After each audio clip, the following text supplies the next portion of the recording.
এবং কর্মকর্তা কর্মচারী সবাইকে আমাদের পক্ষ থেকে আন্তরিকভাবে অভিনন্দন জানাই। শুভেচ্ছা, আসসালামু আলাইকুম।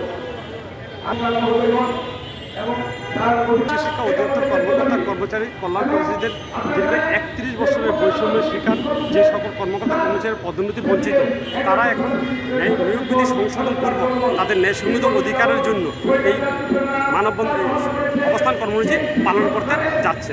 এবং এটা আমরা চাচ্ছি এই বর্তমান যে সদস্য সরকার আছে, গত সরকারের দ্বারা যারা নির্যাতিত নিষ্পেষিত এবং যারা তাদের ন্যায্য অধিকার পাবে সেই অধিকারগুলো আমাদেরকে ন্যায়সঙ্গতভাবে দিবেন, সেই অবস্থান রেখে তাদের আস্থা রেখে আমরা তাদের প্রতি আহ্বান জানাচ্ছি। আমাদের এই বঞ্চিত যে না পাওয়া বেতন 31 বছরে সেগুলো যেন নিয়মতা পূরণ করে সেই আবেদনগুলো তাদের কাছে লেখার জন্য আমরা এই অবস্থান কর্মসূচি।